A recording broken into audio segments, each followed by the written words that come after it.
Hey everyone, in this video we're going to do a short culture lesson with some Latin mixed in on the Bayeux Tapestry, and this will be part one because this is going to be a longer video as I walk you through the tapestry and the Latin in it. So we'll just do an introduction in this video and I'll show you how I use it in my classroom. So before we dive in, the Bayeux Tapestry, if you've never looked at it, what we're going to cover is a really interesting part of French and British history and culture, and it has to do with the year 1066. Now I use this as a culture unit in my class when we learn about sort of the origins of Britain and the influence of where English came and how Latin relates to it and all those things. I like to use the Norman invasion. It's something I've talked about in my video on sort of where English comes from or the history of English. And a lot of it has to do with this one event, right? The Battle of Hastings and the Norman invasion. So the Bayeux Tapestry is part of that. And it's a really fascinating look at this time period, right? And there's Latin involved in the history. It's just a cool unit to do with my students. But at the time in 1066, you want to remember that the northern part of what's modern day France was inhabited by the Normans, right? This is why it's called Normandy. And they're descendants of local Franks with a mix of Norse Vikings, okay? And their leader at the time is Duke William, which you might know as William the Conqueror, right? He's William the Duke of Normandy. So you see here that in England, right, what's going on, the Romans are long gone, but you have an Anglo-Saxon king. So in January of 1066, the Anglo-Saxon king, whose name was Edward the Confessor, you can see him on this coin here, he dies without a male heir. And this leads to a problem because there's several different claimants to the throne. One of them is Harold Godwinson, who's the Earl of Wessex at the time. Another is Harold Hardrada, who's the king of Norway. And a third is going to be William the Duke of Normandy. And these three men are going to fight it out to see who's going to take over this throne and be the king of England. Okay. So it leads to what you can see here on this map. It's just a map from Wikipedia showing some of the key events here. But you have some famous battles that happen. So in the north, Harold Godwinson, rather, who's the one who takes over the throne, right? He's going to take it. He fights Harold Hardrada, right? And this is at the Battle of Stamford Bridge, which you can see at the very top there. This is a famous battle. It has the Viking berserker standing on the bridge and all these cool stories involved in it. But Harold wins, right? Meaning Harold Godwinson. And then he has to turn around and race south and meet William at the Battle of Hastings, right? You can see if you're looking at the labels, the Battle of Stamford Bridge is in September and the Battle of Hastings is in October. So that's within a month of each other, basically. You have these two, or a couple weeks even, these two major battles to see who's going to win. Okay. The end result is a victory for William, which you might have known if you're a fan of history or this medieval history. And it begins the Norman conquest of England, where you have these sort of Viking influence from Normandy. They're speaking a version of French, which really has strong Latin roots, and it's all flooding into England. And this is where you're starting to see a sort of an influx of languages that will one day turn into English. But he's crowned king, William, right? And he's known as William the Conqueror. Right? So all that history leads to this. It's something called the Bayeux Tapestry. So the Battle of Hastings gets preserved on a tapestry, which is like a long piece of fabric with different pictures kind of sewn into it or stitched into it. And it's known as the Bayeux Tapestry because it's found in Bayeux Cathedral, right? That's where it was found. So it's called the Bayeux Tapestry. And it looks like this, right? This is one of the pictures from it. So it's very long. It's almost 230 feet long, and it's about 20 inches tall. So it's this very long, continuous piece of cloth, and on it are images depicting sort of the lead up to the Norman invasion, and of course, at the end, you have the famous Battle of Hastings. And this is fascinating because it gives us a contemporary account of what happened in this famous battle, where you have the Normans invading England and William taking over. Okay. Now, for our purposes, if you're wondering, why do I teach this in a Latin class? Well, the history that we just did is really important because, like I said, the Normans are speaking French, right? A lot of them, this mix of French, which is really Latin, and the Anglo-Saxons are speaking a version of Germanic, right? This Anglo-Saxon language. And when you mix them together, you're eventually going to end up with English, right? So the history and culture on its own is interesting. But the Bayeux Tapestry is written in Latin. Right? So it has Latin inscriptions. They're called the Tituli, and they're basically captions for the pictures on the tapestry. And these are a really great way for early Latin learners to take a look at original Latin. Now, it's slightly different from classical Latin, we're going to see, but the grammar is really direct. It's very straightforward, and it's very easy to read too. So it's a nice way to build up. I use it in my own classes to build up my students' confidence because I can hand this to them, and they'll be able to translate it with a little bit of Latin under the belt. And it's just a way, again, to break free from a textbook. And it's something that you don't really see a lot when students are learning Latin, but I think it should be in there. It's just a cool piece of history. It's very, very easy to read, right? So I like to use it as a way to give my students a chance to read some original Latin and learn about this fascinating event from European history. it all kind of ties together. So what we're going to do for the rest of the video is look at some of these tituli, these Latin captions, basically, and we're going to read through them and translate them together. Now, I'd encourage you that if you're an early sort of Latin learner and you want to read the Bayeux Tapestry on your own, read through it. Or when you hear me say the Latin, pause the video and try to translate it, and then listen to me with my translation, and you can kind of test yourself. And like I said, it's not particularly difficult to read. There's some little tweaks here and there that I'll point out. Not that I'm an expert, but there's things you can see where this type of Latin, this medieval Latin, is slightly different from what you learn in sort of a classical Latin textbook. But again, it's just a great way to break free. So take it as that, right? And we'll go through as much as we can in this video, and then I've broken it up into 2 more just because it is a very long story, right? There's about, if I remember right, almost 60 different scenes depicted with 60 different sort of captions. But it's a great way to have some original Latin, right, and read something different. So let's start up. Okay, so the first picture is this. You have Eduardus Rex. It really says Edward Rex, but it's short for Eduardus, right? Now, this just means King Edward. Okay, and here you have Edward the Confessor. You can see him sitting there, and you can see the Latin caption above the picture, right? Edward Rex, right? King Edward.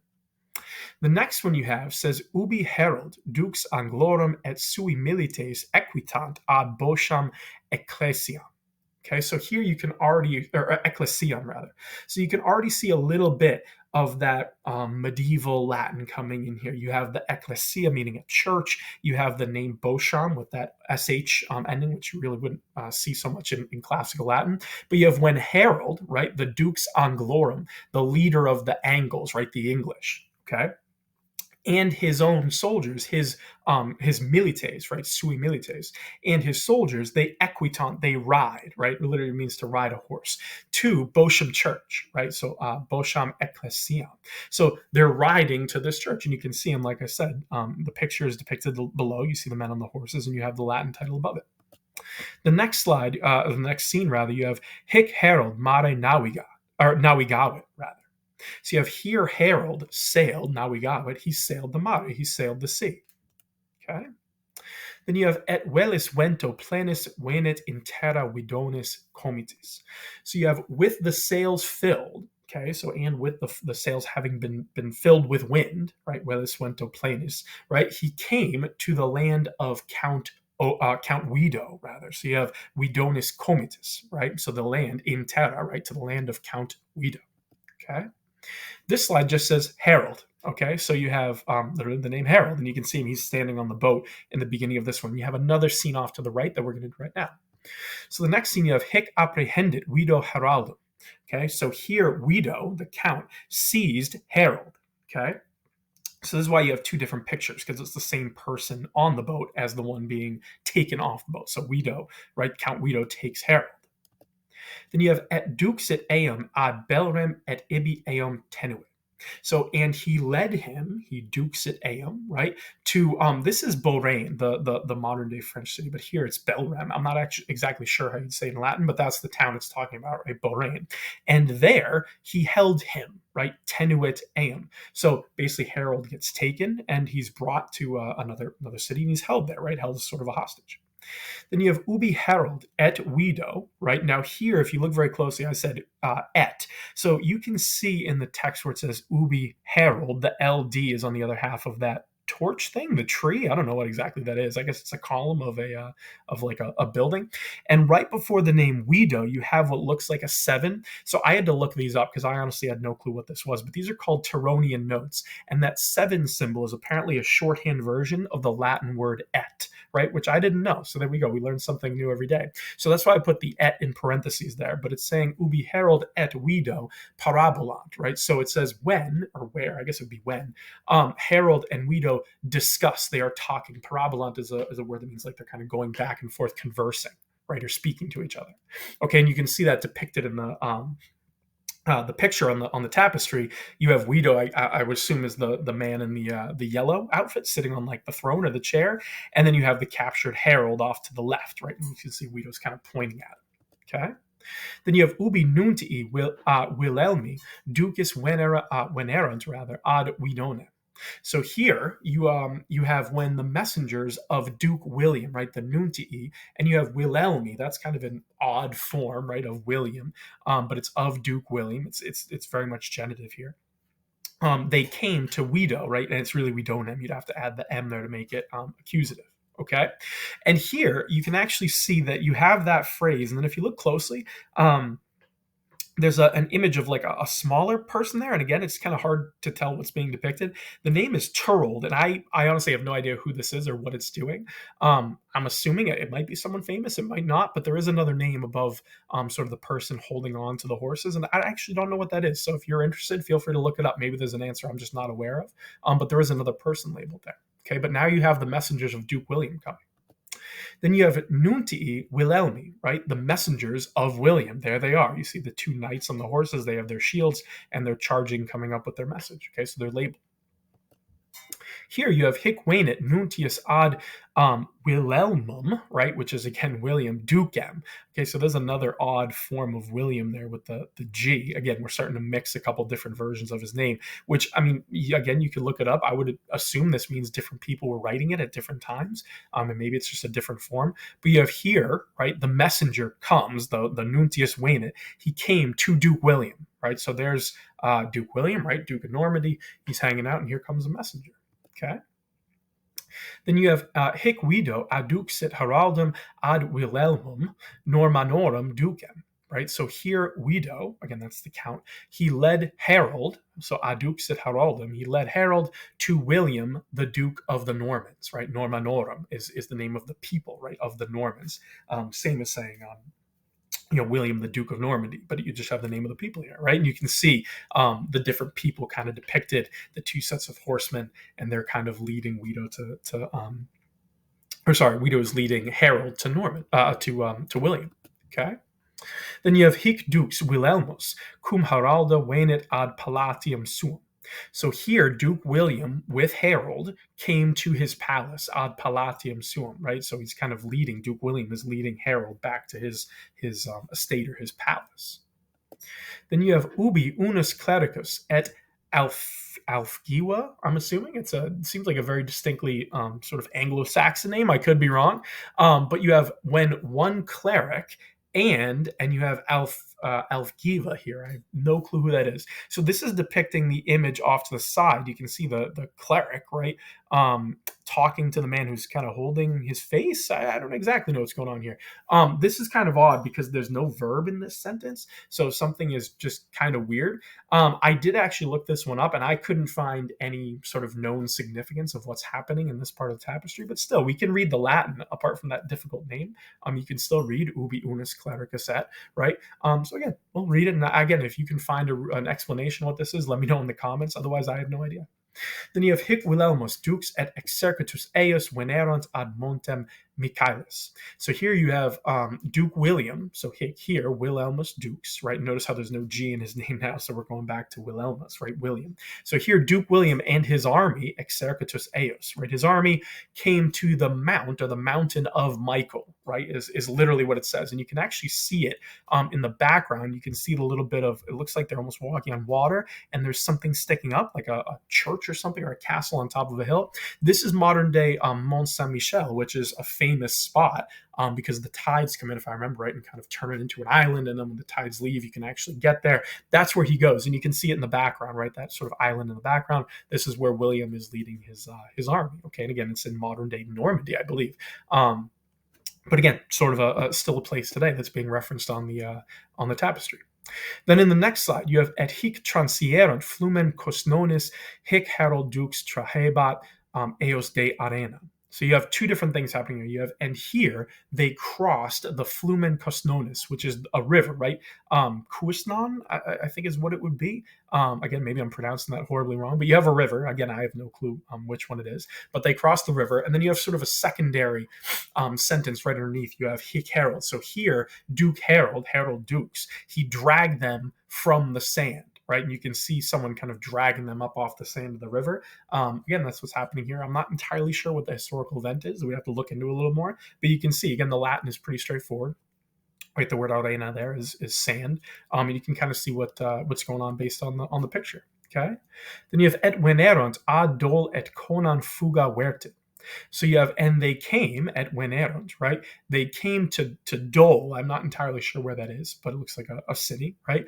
And Conan, wertet fuga, he turned in flight, right? So Conan wertet means Conan turned, and the fuga there is in flight. So William shows up and is attacking this place, right? And I believe this is sort of William's preemptive kind of dealings in Normandy before he crosses into the English Channel, right? He's fighting in different places. So he's attacking someone named Conan, right? Well, we're going to see in the next few slides. And Conan runs away, right? Then you just have the name of a city here. You have Rennes. I'm assuming it would be pronounced in Latin. This is modern day Rennes, but again, it's just listed there. I'm assuming that's where they're going or fighting next, right? And then you have this slide here. You have hic milites Wilhelmi ducis pugnant contra dinantes. So you have here the soldiers of Duke William, Wilhelmi ducis, there's your genitive, right? They fight, pugnan, against the dinantes, are the people of Dinan, right? So they're fighting against this town. You can see depicted here the Normans or the horsemen kind of charging up. You have the people in the city defending and throwing things from the walls. I don't know exactly what's going on. I'm assuming the two men at the bottom are people attacking the walls is kind of what's going on there. But again, it's just a nice little visual of a siege, right? This is the famous, or I don't know how famous it would be, but still in terms of William, the siege of Dinan, it's 1065, right? And this is the Breton-Norman War. So Brittany versus the Normans. And again, William is trying to conquer all of the area of Normandy, northern France, in the year before he actually makes his expedition to England. So at this point, Edward the Confessor is still alive, and he doesn't know that yet. Okay. Then you have et Cunan. Notice how it's Cunan here with a U. Again, you're starting to get weird mixes of people's names. We have et Cunan claves porexit. So, and here, and rather, there's actually no word here, but you can see that on the left side of the city is the attack. Now on the right side of the city is a different scene. You have en Conan porexit, means he extended. It kind of means like he surrendered the claves, which are keys. Okay. Now this is depicting this Count Conan surrendering to William, and in the story he puts the keys on the end of a spear, which is what you're seeing here. So you see that guy coming from the city with like keys on the end of a spear. That's him surrendering the city, right? So Duke William wins in terms of this siege. Okay, so we're going to pause it here, but we're off to a good start. That's the first, I want to say, like maybe 15 or so different scenes from the tapestry. But like I said, it's a fun way of reading Latin. It's very short and sweet. It's not overly complicated. Basically, all you're seeing are nominative, accusative, some genitives, and perfect tense, right? The only tricky part is trying to unpack some of the spelling, because again, if you're used to classical Latin, some of it is a little bit odd. But otherwise, it's very straightforward, right? You have some people's names being messed up. But if you want to learn more about it, I would recommend you take a look. There's a lot of good resources online. The one I was looking at here, the complete Bayeux Tapestry, I believe they animated this one, so you can kind of see it in action. It's just a cool look at the whole thing. But there's a lot of good resources to learn about the Bayeux Tapestry. I'd highly recommend that you do that if you want to learn more, or look up William the Conqueror, right? Duke William and all his sort of escapades. But what we're going to do is pause it right here, and then we're going to continue on in a couple of the videos, and we'll work our way through the whole tapestry. If you have any questions at all on either the history, I might have messed it up, I apologize if I did, or any of the Latin, the translations, whatever it might be, put them down below, and I'm happy to help you. But again, use it as a chance to kind of expand from what you normally read, learn a little bit of history and culture, and have some fun reading Latin as you go. Good luck.